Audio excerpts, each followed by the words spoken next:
Il est écrit dans le Shulchan Aruch, Minag leistaper be'erev Rosh Hashanah, lichvod hachag.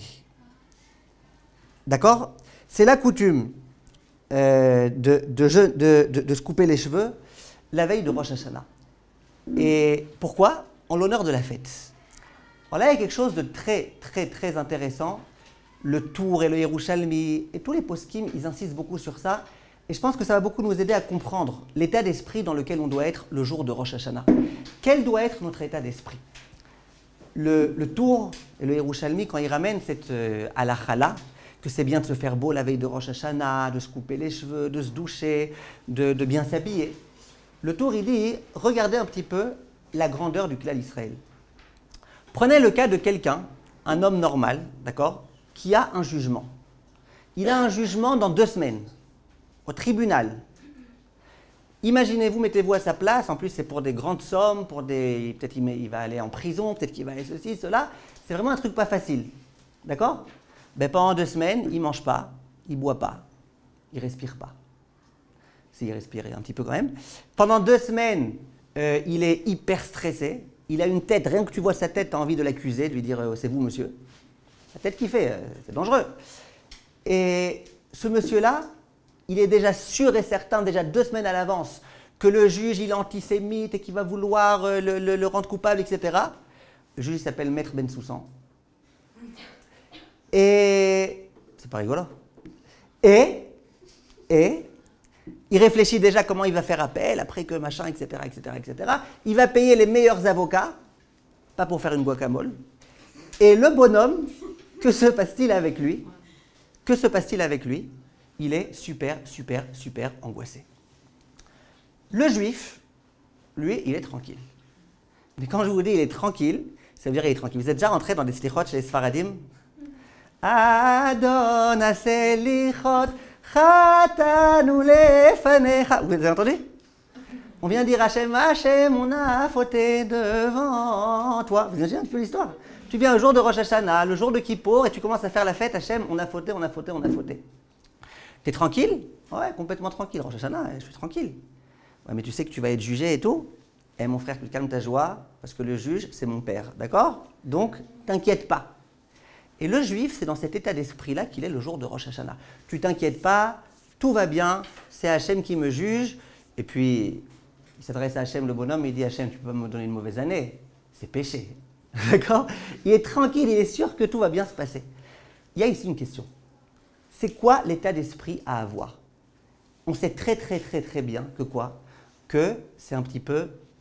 ça fait peur, ce jour-là. Comment on appelle ces jours-là, les jours de Rosh Hashanah et Kippour? C'est quoi le terme en hébreu? Les Noraïm, les jours redoutables. Donc d'une part, c'est les jours redoutables.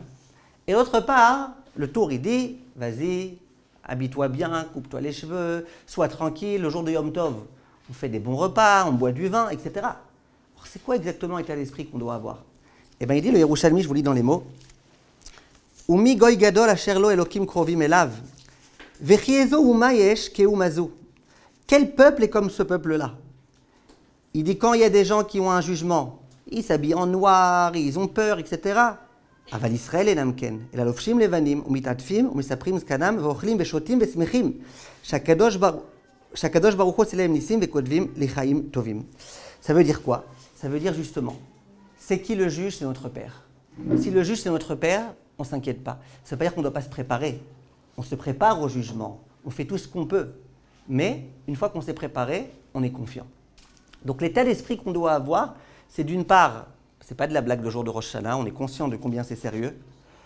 Et d'autre part, on fait attention à être joyeux, à faire confiance à Kadosh Baruch Hu. Hachem, il aime ça. Hachem, il aime qu'on le prenne au sérieux.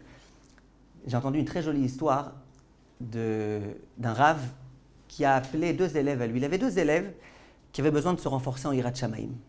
Il les a appelés, il leur a dit venez voir. Ils sont venus le voir. Il leur a dit regardez, j'ai l'impression que ça ne vous ferait pas de mal d'étudier le Reshit Rochma. Sha'ar HaGehinom. Le Reshit Rochma, c'est un livre que rien que quand tu le lis, peu importe quelle page tu lis, déjà tu commences à avoir une vraie crainte de Dieu. Quand tu lis le Sha'ar HaGehinom et qui te raconte comment ça va se passer là-bas, quelles vont être les punitions, qu'est-ce qui va être, etc., j'allais dire, tu as envie de mourir. Non, tu n'as pas envie de mourir. Tu préfères ne pas mourir, jamais mourir. Et quoi? Et il dit aux élèves, s'il vous plaît, tous les deux, pendant 3 mois, vous étudiez ça. Pendant 3 mois.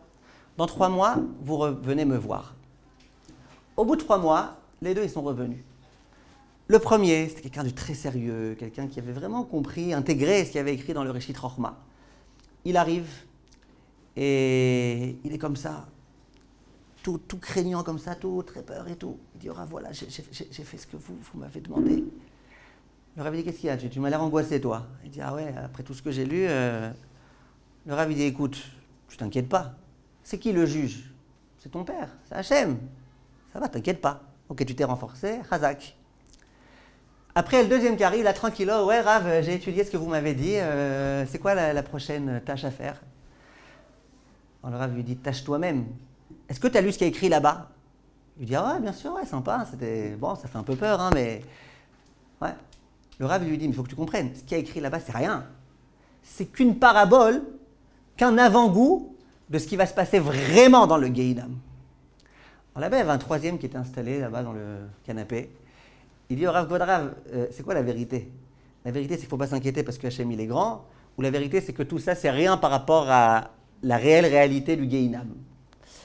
Le Rav, il lui a dit, ben, ça dépend. Celui qui comprend que c'est sérieux, qui arrive à se prendre en main, qui essaye de faire tout ce qu'il peut pour se bonifier, pour se parfaire, pour devenir meilleur. Alors pour lui, le Gehinam, ça sera pas très grave parce que c'est Hachem qui s'occupe de lui. Celui qui au contraire vient, ouais, tranquille, je suis un grand tzaddik, moi je suis un tzaddik nistar, tellement nistar que Hachem ne me connaît pas. Ouais. Lui, qu'est-ce qui se passe avec lui? Eh bien lui, j'ai fait cette blague à Paris, ils ont Paris. D'accord? Lui, qu'est-ce qui se passe avec lui?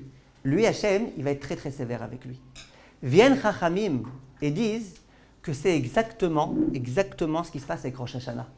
Celui qui arrive à Rosh Hashanah tranquillos penardos, ça fait déjà 20 ans que Baruch Hashem, Hachem ne m'a pas tué. Eh bien, celui-là, il a raison il devrait avoir raison d'avoir peur de Rosh Hashanah. Celui par contre qui arrive et qui dit je fais ce que je peux, je suis un être humain, en tant qu'être humain, ben, je fais des fautes. Mais Hachem, je t'en supplie, pardonne-moi. Lui, il a de bonnes chances, Bezrat Hachem, de s'en sortir. Ça, c'était ce que je voulais vous dire au sujet de l'état d'esprit à avoir. Donc dans la halakha, ça se traduit par le fait qu'on s'habille bien le jour de Rosh Hashanah. Ça s'habille par le fait qu'on est joyeux. On est joyeux parce qu'on sait que celui qui nous juge, c'est Akadosh Baruch Hu. Oui. La halakha, c'est qu'on se coupe les cheveux? Ouais, les filles, je sais qu'elles se coupent pas souvent les cheveux, mais je parle pour les hommes qui se coupent les cheveux, ceux qui se rasent, qui ont l'habitude de se raser, qui se rasent, etc.